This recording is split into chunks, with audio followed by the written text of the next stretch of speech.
बातमी मुंबईच्या आझाद मैदानातून।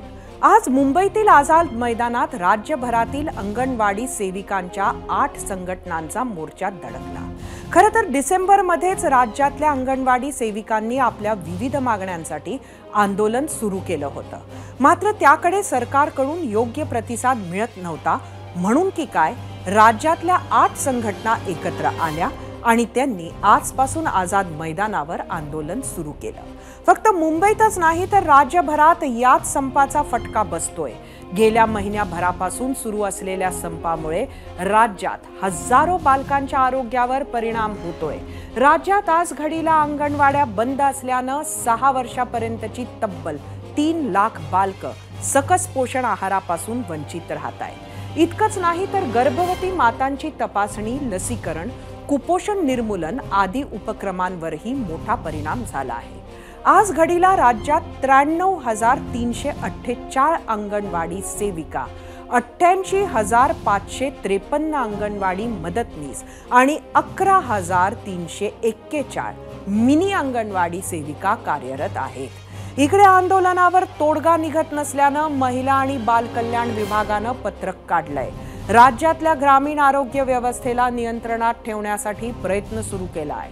महाराष्ट्रासह देशाचं ग्रामीण आरोग्य, लहान मुलांसह नवमातांचं आरोग्य खास करून सेविकांवर अवलंबून असतं। त्यामुळे राज्यात सुरू असलेल्या अंगणवाडी सेविकांच्या आंदोलनाला विशेष महत्त्व आहे। हे आंदोलन मागे घेण्यासाठी सरकारकडून आज मंत्री दीपक केसरकरांनीही आझाद मैदानावर ते पोहोचले। त्यांनी अंगणवाडी सेविकांशी संवाद साधला। इतकंच नाही तर आंदोलकांना उद्याच्या बैठकीचं आश्वासनही दिलं। मात्र केसरकरांआधीच शिवसेना, उद्धव बाळासाहेब ठाकरे पक्षाचे पक्षप्रमुख आणि माजी मुख्यमंत्री उद्धव ठाकरे आंदोलनात सामील झाले। दुपारी 3च्या सुमारास ठाकरेंनी मंच गाठला, अंगणवाडी सेविकांशी संवाद साधला आणि शिंदे सरकारवर मोठा आरोप केला।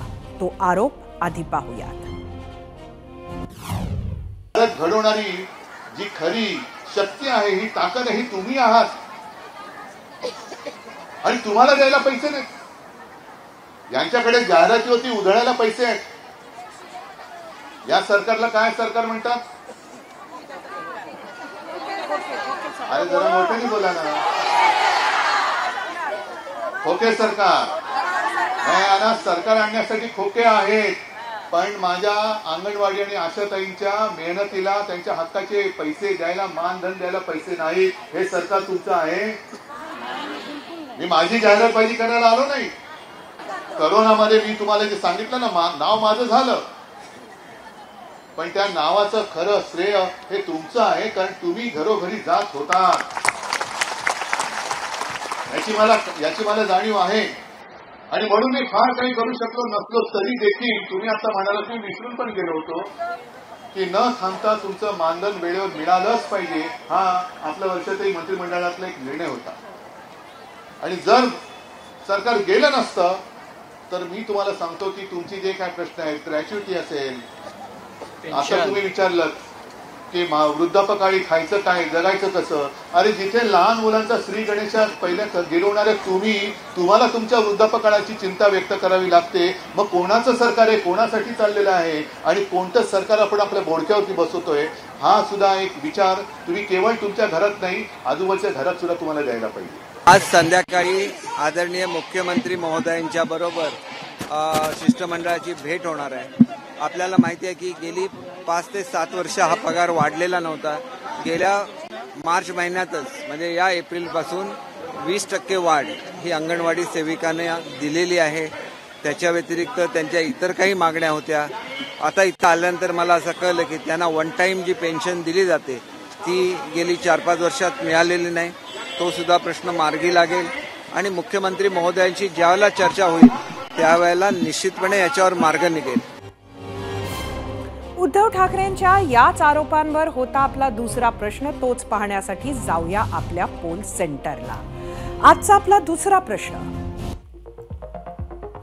खोके सरकारकडे आमदार खरेदीसाठी पैसे मात्र अंगणवाडी सेविकांसाठी नाही, उद्धव ठाकरे यांचा दावा पटतो का?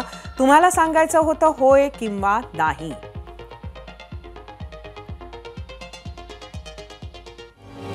ठाकरेंच्या आरोपांवर तुम्ही दिलेल्या प्रतिक्रिया पाहायच्या आहेतच, मात्र त्याआधी मीडिया सेंटरवर पाहूयात आंदोलनकर्त्या अंगणवाडी सेविकांच्या नेमक्या मागण्या काय आहेत.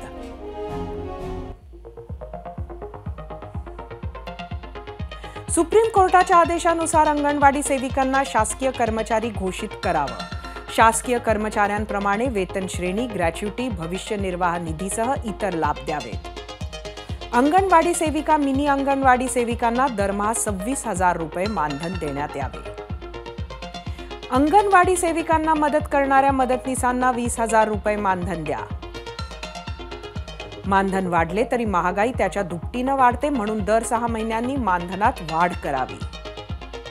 मंत्र्यांनी दिलेल्या आश्वासनानुसार सेवा समाप्तीनंतरच्या पेन्शनचा प्रस्ताव अधिवेशनात मंजूर करावा. मनपा हद्दीत जागेचे निकष शिथिल करून अंगणवाड्यासाठी 5,000 ते 8,000 भाडे मंजूर करावे. आहाराचा दर 8 रुपयांऐवजी सर्वसाधारण बालकांसाठी 16 तर अतिकुपोषित बालकांसाठी 24 रुपये करावा.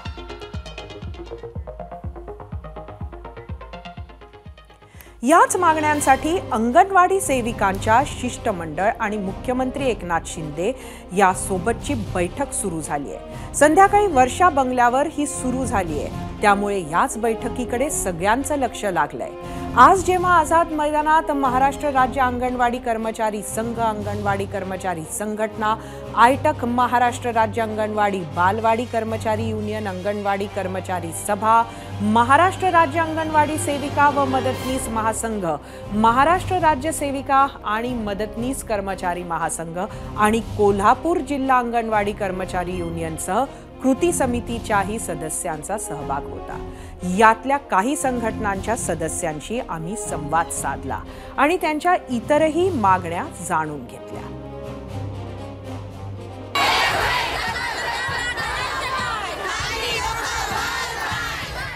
जवळजवळ हा शेवटचा संप आहे.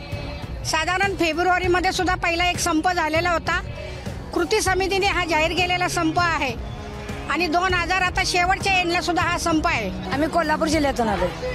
किती आहे मानधन, काय मागण्यात? मानधन 10,500 आहे. आम्हाला मानधन नको, वेतन हवे, ही मुख्य मागणी आहे. शिवाय पेन्शन लागू झाली पाहिजे, ग्रॅज्युटी मिळाली पाहिजे, ही मुख्य मागणी. 3 मागण्या घेऊन आम्ही इथं पुऱ्या महाराष्ट्रातल्या जवळजवळ 1.5 लाख सेविका व मदतनीस आम्ही आझाद मैदानावर 3 जानेवारी सावित्रीबाई फुले जयंती निमित्त इथं आज आम्ही आलेलो आहे आणि आम्ही मागण्या पूर्ण झाल्याच्या घरी जाणार नाही. प्रश्न असा आहे की सरकार म्हणते तेवढा पैसाच नाही आहे, मग काय करणार? शासनाला आमच्याकडे द्यायला पैसा नाही काय? आमदारांच्या पगाराला पैसा आहे काय? आमदारांचा पगार 60-70 हजार रुपये त्यांना द्यायला पैसा आहे का? त्यांना पेन्शन द्यायला पैसा आहे का? 5 वर्षातून ते एकदा निवडून आले तर त्यांना कायमस्वरूपी पेन्शन. आणि माझी 34 वर्ष सेवा झाली, मी आता रिटायर होणार, पण मला पेन्शन पाहिजे का नको? आम्ही बुलढाणा जिल्हा पिंपळगावंडा अंगणवाडी सेविका आहे. मी कुमारी सिंधू परसराम लहाने. मला मानधन 10,500 रुपये आहे. माझी मी सर्व्हिस बालवाडीपासून सर्व्हिस केली मी, पण बालवाडीवर मी 300 रुपयापर्यंत पासून काम केलं, तर आतापर्यंत वाढून फक्त 10,500 रुपये वाढले. मुख्यमंत्र्याला 2 मंत्री ठेवल्या जातात, उपमंत्री ठेवल्या जातात आणि आमच्या अंगणवाडी सेविकेचं मानधन नाही वाढवलं जात का? एका दोन मुख्यमंत्र्यांचं कामच नाही. एक मुख्यमंत्री असतं तर बस झालं. एका उपमुख्यमंत्रीमध्ये किती आम्ही अंगणवाडी सेविका बसतो.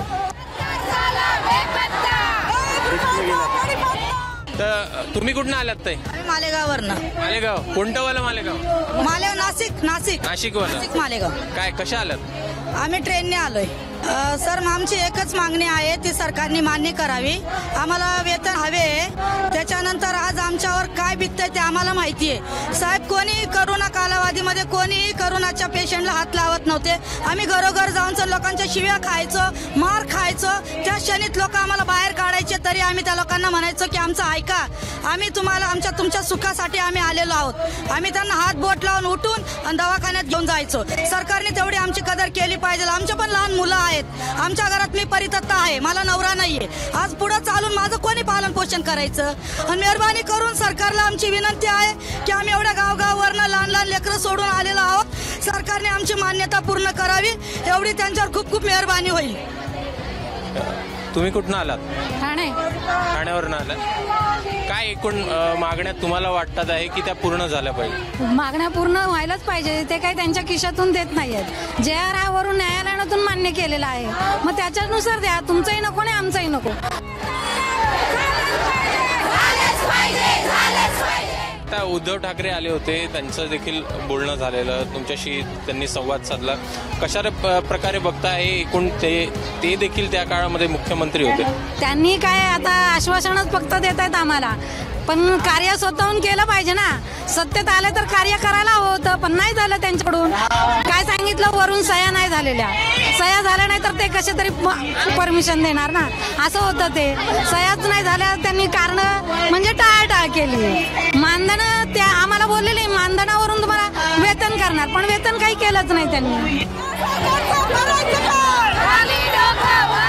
आज हमको मानधन नहीं वेतन चाहिए और हम लोगों को जो फरवरी में हमने मुख्यमंत्री हमारे शिंदे साहब ने, एकनाथ शिंदे साहब ने हमसे वादा किया था कि तुमको हम अक्टूबर में मोबाइल तुम्हारे हाथ में होगा.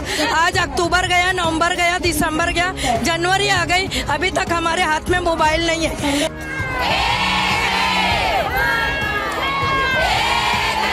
आम्हाला शासकीय दर्जा द्यावा आणि मानधन नसून आम्हाला वेतन मिळावे. आणि जी दिवाळीची भाऊबीज म्हणून मिळते, तो भाऊबीज म्हणून नसून आम्हाला बोनस मिळावा, ही आमची इच्छा आहे. आता मोदी सरकारने जे हे केलं की प्रत्येक महिलेला 15,000 रुपये पगार मिळावा. मग आम्ही अंगणवाडीच्या महिला ज्या आहेत, आम्ही महिला नाही आहेत का? आमच्याकडे का लक्ष देत नाही?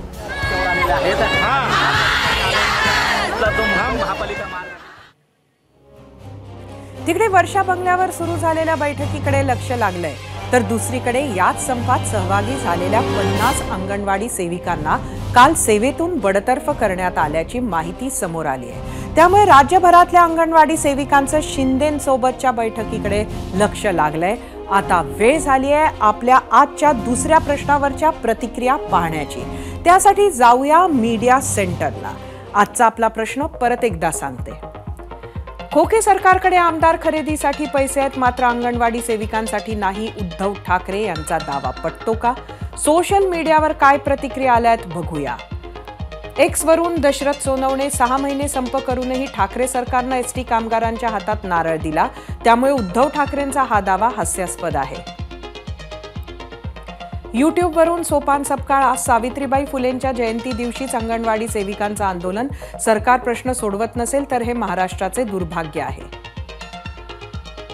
फेसबुकवरून नितीन माळी. अंगणवाडी सेविका गेले 1 महिना आंदोलन करतायत, पण सरकार म्हणून त्यांच्याकडे कोणी बघत नाही. इंस्टाग्रामवरून रवी मोरे. एसटी कर्मचाऱ्यांचे आंदोलन तुम्ही हाताळू शकले का? इंस्टाग्रामवरून अमोल काळे. अंगणवाडी सेविका आणि मदतनीस यांची संख्या खूप मोठी आहे, याचा विचार करूनच काही लोक आंदोलनाचा फायदा उचलू इच्छित आहे. याच प्रतिक्रियानंतर वेळ झाली आहे महाराष्ट्राचा कौल पाहण्याची. त्यासाठी जाऊयात पोल सेंटरला. आजचा आपला प्रश्न परत एकदा सांगते. खोके सरकारकडे आमदार खरेदीसाठी पैसे, मात्र अंगणवाडी सेविकांसाठी नाही. उद्धव ठाकरे यांचा दावा पटतो का? यूट्यूबवर एकूण 9,000 मतं. 64% लोकांनी होय म्हटलंय, 36% नाही. इंस्टाग्रामवर एकूण 1,500 मतं.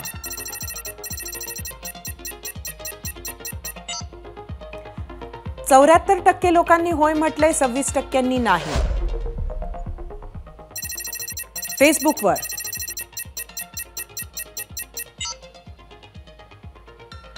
68% लोकांनी होय म्हटलंय, 32% नाही.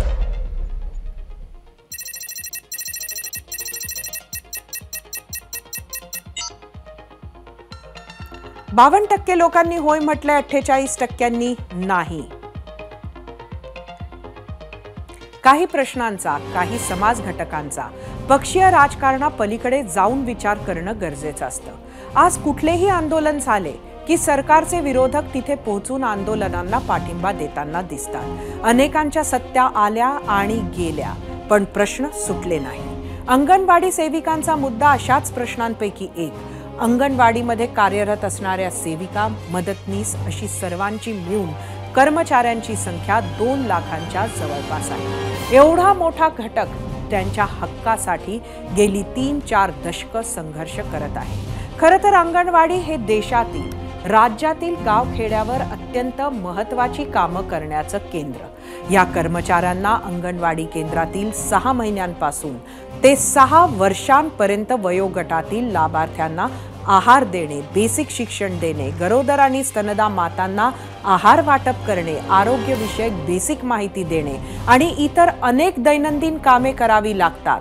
शासनाच्या कोणत्याही योजना ग्रामीण भागात यशस्वी करण्यासाठी अंगणवाडी सेविकांचा मोठा वाटा असतो. कोरोना सारख्या महामारीत सुद्धा त्यांचं काम वाखडण्याजोगं होतं. आज ज्यांनी यांना पाठिंबा दिला त्यांनी सत्तेत असताना आणि सत्तेत आज असलेल्यांनी यांच्या मागण्यांकडे राजकारण म्हणून नाही तर खऱ्या आपलेपणानं बघावं ही आशा. एबीपी माझा, उघडा डोळे बघा नीट.